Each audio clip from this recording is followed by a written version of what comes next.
Mes chers amis, l'heure est grave. Je viens à peine d'apprendre une triste nouvelle, une fois de plus pour le Cameroun. Apparemment, il y aurait eu un accident de la circulation, une fois de plus, qui a causé le départ prématuré de plusieurs personnes et bien évidemment de plusieurs blessés. Avant de vous en parler, les amis, je vais vous demander de partager massivement cette vidéo, de la liker et bien évidemment de me dire en commentaire depuis quel pays est-ce que vous me suivez.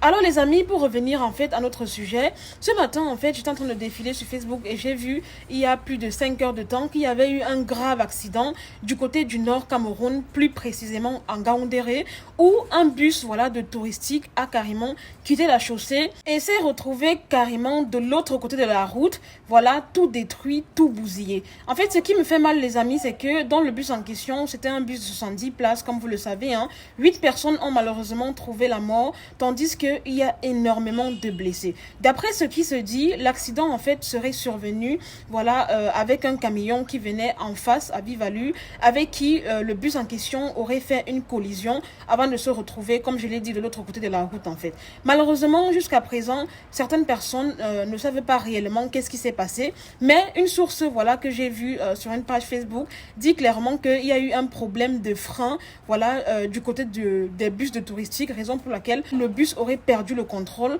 avant de se rentrer en collision avec le camion qui venait en face. Pour vous dire la vérité les amis, je sais que les accidents de la circulation c'est partout dans le monde, le risque zéro n'existe pas comme je le dis souvent, mais n'empêche que sincèrement, il y a certains maux qui minent notre société au Cameroun en fait, notamment l'état des routes. Et même si je prends en fait la fameuse version qui circule comme quoi les freins du bus de touristique en fait ont lâché et tout, est-ce que vous connaissez ce qu'on appelle la révision au Cameroun? Est-ce que ces bus sont régulièrement revus avant même de démarrer? Est-ce qu'il y a une visite technique à chaque début de voyage? Enfin, je ne sais pas ce qui se passe, mais franchement, je trouve que c'est grave. Tous les 2 jours, on assiste à des accidents. Pas plus tard qu'il y a l'autre jour. J'ai un proche à moi qui me disait également qu'il y avait eu un accident du côté de Bertois, si je ne me trompe pas. Oui, c'était Bertois, qui avait fait énormément de ravages, énormément de personnes parties précipitamment, en fait. Honnêtement, j'ai envie de vous dire que cette histoire de route, d'accident de la circulation est à prendre vraiment au sérieux.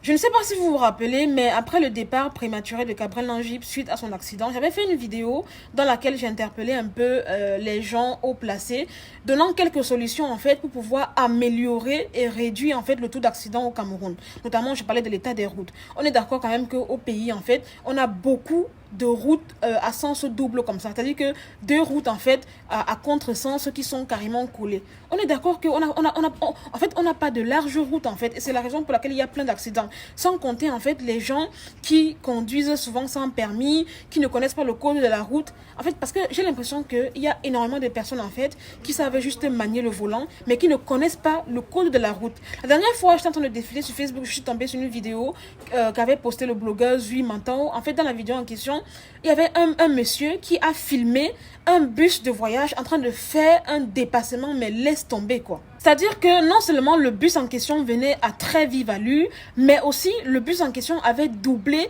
sans avoir de la visibilité sur une petite mingili route comme ça. C'est-à-dire que le bus vient à vive allure, il double et en fait, il a manqué l'accident à 2 doigts comme ça, je vous assure. Parce que à peine il est reparti sur la route qu'il y avait un grand camion à vive allure qui venait en face de lui.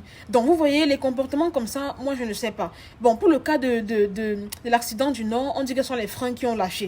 Quelles sont les mesures en fait qui sont prises pour limiter ces accidents en fait? Notamment la formation continue des chauffeurs, la révision des véhicules, le respect du code de la route, parce que je sais quand même qu'au pays, il y a plein de personnes en fait qui ont leur permis à la laverie. On est d'accord. Malheureusement les amis, vous verrez que cet accident ne sera pas médiatisé, personne n'en parlera parce que tout simplement dans cette voiture, parmi les gens qui ont fait l'accident, parmi les accidentés, parmi ceux qui sont décédés, il n'y avait pas d'influenceur. Mais s'il y avait un influenceur, ça aurait été que non, c'est les loges. Comme quoi, remettons-nous en question parce que honnêtement les amis, nous avons un vrai problème de société qui est l'état des routes, les accidents répétés et le fait qu'il y a beaucoup de problèmes en fait qu'il faut gérer en fait. J'ai déjà parlé de ça. Je vais vous mettre en commentaire le lien de ma vidéo où je proposais les solutions pour réduire les accidents de la circulation au Cameroun. Parce que honnêtement, je trouve que trop, c'est trop. Chaque 2 jours que Dieu a créé au Cameroun, il y a des accidents mortels. Et c'est toujours les agences de voyage contre les grands camions. Je ne comprends pas. Après, dites-moi hein, si vous avez remarqué qu'il y a des accidents des voitures personnelles. Mais pour ma part, j'ai l'impression que c'est toujours les agences de voyage en face des camions. C'est comment? Et pour la plupart, les amis, c'est toujours parce que les gens sont tellement hyper pressés. Hyper pressés. Moi, je me rappelle une fois, j'ai voyagé quand j'étais au Cameroun dernièrement. J'avais pris la voiture pour l'Ouest et tout. Tu voyais comment les gens étaient en train de doubler. Tu demandes que mon frère, c'est avec ta vie que tu joues comme ça ou bien c'est la vie de quelqu'un d'autre que tu as prêté et que tu es en train d'utiliser. Et après, tu vas reprendre ta vraie vie pour continuer à vivre. Parce que je ne comprenais pas en fait. Je ne comprends pas. Et le vrai problème au pays, c'est l'histoire de doublement là. Moi, j'ai vu même des gens en fait qui doublaient, même sur des lignes où on ne double pas. Vous voyez l'histoire de ligne continue et ligne interrompue là, non. Et les gens qui doublent en fait même, alors que voilà, c'est même interdit. C'est là où je me dis que beaucoup ne connaissent pas le code de la route. Certes, il y a des gens qui savent manier le volant, qui savent conduire, qui savent manier le frein, changer les vitesses, mais ne connaissent pas le code de la route. Or, on est bien d'accord que c'est le code de la route en fait qui constitue la règle d'or pour assurer la bonne conduite et la sécurité voilà, des usagers de la route en fait. Mais malheureusement, beaucoup ne le maîtrisent pas. Il y a beaucoup de chauffeurs ici que si tu les arrêtes en pleine route, tu les montres un panneau que c'est quoi ici, ça veut dire quoi ce panneau, interprète-moi ce panneau. Il ne pourra pas te répondre, tout simplement parce qu'il ne s'y connaît pas. Tout ce qu'il sait faire, c'est manier le volant, changer les vitesses, accélérer et c'est tout. Et c'est tout. Vous verrez même que, même dans les taxis à Yaoundé, personne ne met la ceinture de sécurité alors que tout le monde devrait le faire. Sincèrement, c'est la pagaille. Il faut vraiment que les mesures soient prises. Et concernant l'histoire de permis de conduire, là, il faut qu'on visse aussi de ce côté-là, parce que j'ai l'impression que c'est un peu facilité. Tout. Il faut qu'on visse.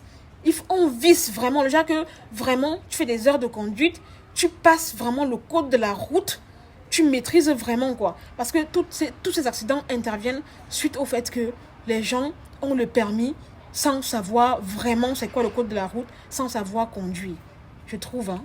En tout cas, vraiment, c'est malheureux. Je trouve que c'est très grave. C'est dommage même de se dire que oui, quand quelqu'un va voyager, tu n'es même pas sûr d'arriver chez toi. Moi, je vous dis honnêtement, les amis, à chaque fois que j'ai un membre de ma famille qui voyage, qui se déplace et tout, je suis tout le temps apeurée. Je suis tout le temps en prière devant Dieu. Je croise les doigts, je prie, je tremble. Parce que je me dis, Seigneur, la personne va arriver à bon port. Je te confie la personne. Non, c'est pas sérieux. Moi, je commence à avoir peur.